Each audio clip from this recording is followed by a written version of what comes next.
प्रवर्तन निदेशालय ईडी की टीम ने आम आदमी पार्टी नेता सौरभ भारद्वाज के घर पर 19 घंटे तक छापेमारी की, जिससे राजनीतिक माहौल गर्मा गया है।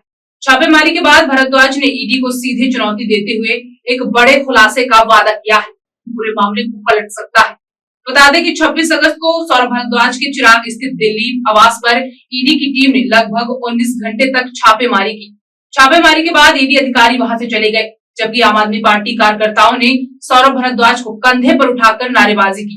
इस दौरान सौरभ भारद्वाज ने कहा कि अगर ईमानदारों के यहाँ भी छापेमारी होगी तो देश में ईमानदारी कौन बचाएगा। उन्होंने ईडी को चुनौती देते हुए कहा, अरेस्ट करना है तो कर लो, मैं 2 साल जेल जाने के लिए तैयार हूँ।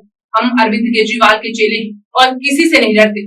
सौरभ भारद्वाज ने अपने समर्थकों को संबोधित करते हुए कहा, चोरों के यहाँ भी छापेमारी करेंगे और ईमानदारों के यहाँ भी, तो फिर देश में ईमानदार कौन बचेगा। आप देश में ईमानदारी खत्म कर रहे हैं। उन्होंने आगे कहा कि बुधवार को प्रेस कॉन्फ्रेंस करेंगे और अगर इसके बाद भी ईडी उन्हें गिरफ्तार करना चाहे तो ईडी पूरी तरह से स्वतंत्र है। उन्होंने यह भी ऐलान किया कि ईडी और उनकी कार्रवाइयों का सिलसिलेवार खुलासा करेंगे।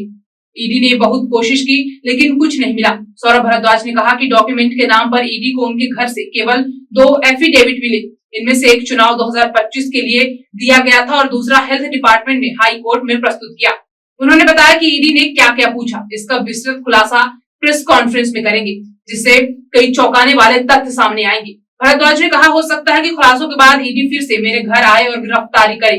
मैं जेल जाने से डरता नहीं। हम ईडी, केंद्र सरकार और एलजी को पूरी तरह से एक्सपोज करेंगे कि कैसे उन्होंने हमें फंसाने की कोशिश की। साथ ही उन्होंने कहा, बीजेपी आम आदमी पार्टी से डरती है।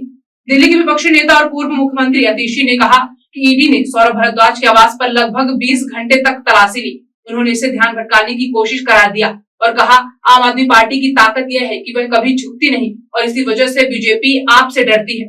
बता दें कि ईडी ने मंगलवार को दिल्ली एनसीआर में 13 जगहों पर छापेमारी शुरू की, जिसमें सौरभ भारद्वाज का आवास भी शामिल था। ये कार्रवाई कथित तौर पर दिल्ली में अस्पताल निर्माण परियोजनाओं में मनी लॉन्ड्रिंग के मामले से जुड़ी थी। सूत्रों ने बताया कि ईडी को इस मामले में कुछ खास जानकारी मिली थी, जिसके आधार पर यह रेड की गई। यह छापेमारी पीएमएलए की धारा 17 के तहत की गई थी। ताजा तरीन खबरों के लिए आप हमारी YouTube चैनल सुरमा भोपाली को सब्सक्राइब करें एवं शेयर करें।